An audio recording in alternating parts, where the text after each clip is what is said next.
My boyfriend of 2 years, Trey, sent me a breakup text at 3 a.m. on a Wednesday. The message said he needed space to find himself and that we wanted different things. This was a shock. We'd been planning to move in together in August and had already started looking at apartments. 2 weeks earlier, I had bought him a Tissot watch for our anniversary, which he wore constantly and posted about all the time. The day after the text, I called him twice, just to mess with him, but both went straight to voicemail. I sent a few texts asking to talk. He had unfriended me on Facebook and made his Instagram private. Thursday morning, my coworker Yasmin showed me something on her phone. "Look where Trey is right now," she said, holding up his Instagram stories. The location tag read Barcelona, Spain. The first story showed a hotel room with 2 beds. The second showed breakfast with 2 coffee cups.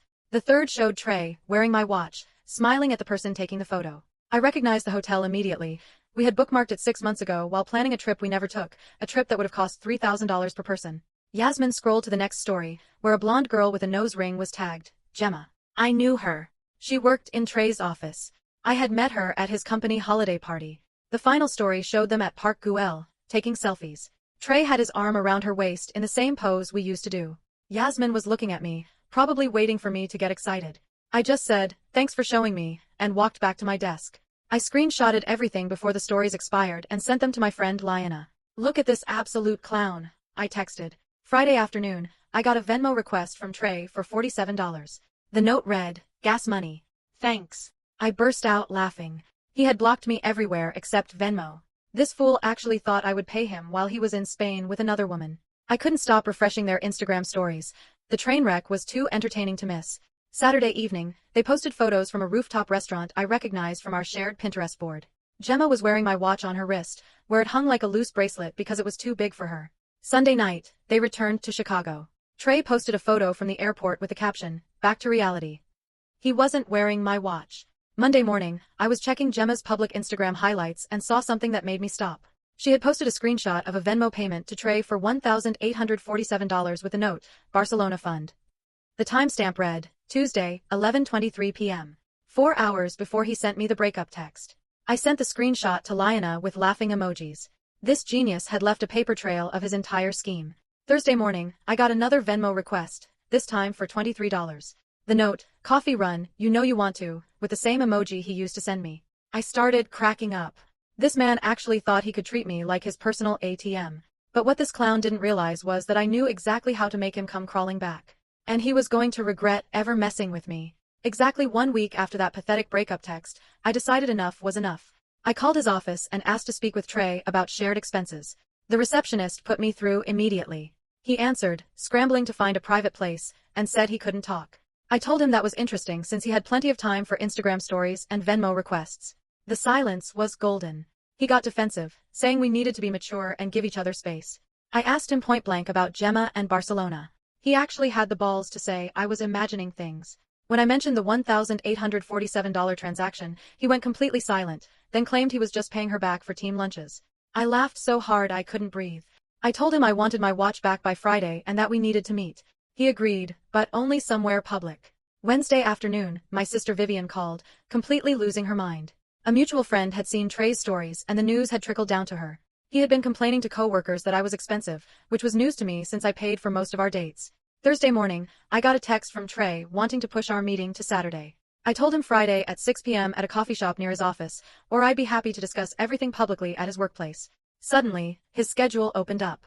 That afternoon, I ran into Gemma at Target. She saw me, froze, and tried to hide behind a makeup display. I walked right up to her. She immediately started apologizing, claiming she had no idea he had a serious girlfriend. I asked how that was possible since she met me at the company holiday party. She said she thought I was a random date and that Trey told her we'd broken up months ago. When I showed her the screenshot of her Venmo payment, her face went white. She rambled about how Trey had told her he needed a vacation after ending a toxic relationship. Toxic? This man told his side piece I was toxic while wearing the watch I bought him. She also said Trey told her the watch was a gift from his dead grandmother. The conversation was infuriating, but I got more information from her than I'd gotten from Trey in a week. Friday finally arrived. I sat in the coffee shop and let Trey finish his entire prepared speech about how we wanted different things. Then I pulled out my phone and showed him every screenshot. He claimed I was stalking him. When I brought up my conversation with Gemma, he lost it, saying she had no right to discuss their private business. I asked him if he'd been planning this for weeks, and he tried to gaslight me, saying I was being paranoid. I told him I wanted my watch back. He claimed he'd left it at home. As I was leaving, he actually had the nerve to ask if I was going to pay his Venmo request. That night, Vivian dropped something on me that changed everything. Her friend Justin, who works in HR, said there have been rumors about inappropriate office relationships at Trey's company. Suddenly, I realized Trey wasn't just some dumbass cheater. He was potentially risking his career. Sunday came and went with no word about my watch. Monday morning, I woke up to missed calls and voicemails from Trey, using his friend's phone, begging me to call him. The desperation in his voice told me everything. Whatever game he thought he was playing, he was finally realizing he wasn't the only one who knew the rules. Wednesday finally arrived. I met Trey at the same coffee shop. He immediately launched into a spiel about how grateful he was that I agreed to meet. I cut him off. I came for my watch and an explanation. He pulled out a jewelry box and set it on the table. He claimed Gemma was just a friend and nothing romantic happened until after we officially broke up. When I brought up the watch, he said he just let her borrow it. I asked why he told Gemma we'd broken up months ago. He said she must have misunderstood. Every time I presented facts, he had an elaborate, unbelievable explanation. When I asked why he was requesting money from me, he said it was his way of maintaining contact because he missed talking to me. That's when it all clicked. The $800 for emergency car repairs. The $450 for a bachelor party. The $320 for urgent dental work. The $600 to help his parents with their mortgage. Every time, he had a perfect explanation, and I believed him. I asked how much money I'd given him over the past year. He got uncomfortable, claiming they were loans he always planned to repay. But during my conversation with Gemma, she'd mentioned Trey had been incredibly generous on their trip, paying for everything and even buying her parents expensive gifts. The gifts were bought the same week he'd asked me for dental money. I had given Trey close to $3,000 in 6 months. He'd been using my money to fund his lifestyle and impress other people while telling me he was broke. When I brought this up, he became defensive, saying couples help each other financially and my focus on money was making him uncomfortable. He tried to rewrite our entire relationship, claiming I was too controlling, too expensive, and too serious. This man, who'd been crying poverty, was now calling me financially demanding. After 2 hours of this circular nonsense, I was done.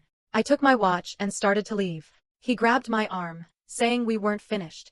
I told him if he ever touched me again, our next conversation would be with a police officer. That night, I called my parents and told them everything.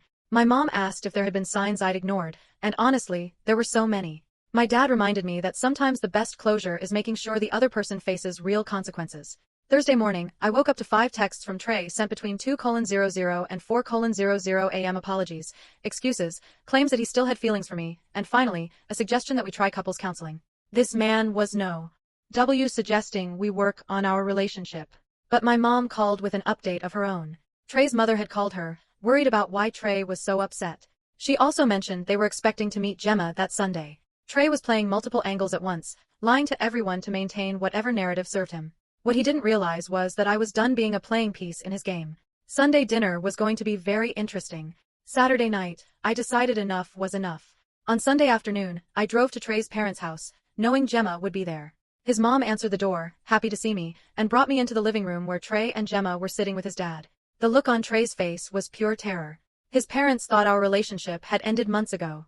I sat down and explained that Trey had sent me a breakup text 2 weeks ago, at 3 a.m., and immediately flew to Barcelona with Gemma. Trey tried to interrupt, but I pulled out my phone with all the screenshots. Gemma's face went white. I told his parents about all the fake emergencies and the money I'd given him. The car repairs, the bachelor party, the dental work, and the money to help with their mortgage. His dad stood up. What the hell are you talking about? I was never between jobs. We never needed help with our mortgage.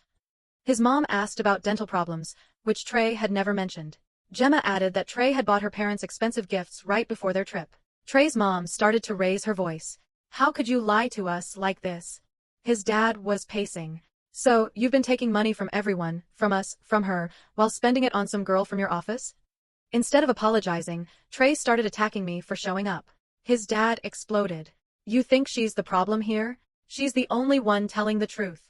You lied to everyone in this room. The screaming went on for an hour.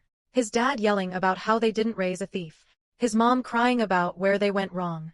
Gemma asking if anything he'd told her was true. His mom finally told him to get out of their house and not come back until he could tell them the complete truth. Gemma left without saying goodbye. Monday morning, Gemma texted, thanking me. Tuesday, Yasmin told me Trey was put on leave from work pending an investigation. Wednesday, my mom called. Trey's mother had gone through bank records and calculated he'd taken over $5,500 in loans he never paid back from them. Combined with what he took from me, the total was close to $8,500. His parents are talking to a lawyer. The desperate texts have stopped. My phone has been silent, and it feels amazing. Trey wanted to find himself. Well, congratulations, buddy. You found out what happens when you steal from your family while thinking you're smart enough to get away with it. Hope that Barcelona trip was worth losing everyone who ever cared about you. Update. He moved back in with his parents because he can't afford rent without a job. They're making him pay them rent and get a part-time job to start paying everyone back. They're monitoring every dollar he spends. The man who thought he was so clever is now 27, living under his parents' rules, and working retail to pay back the money he stole. His dad makes him show receipts for everything he buys.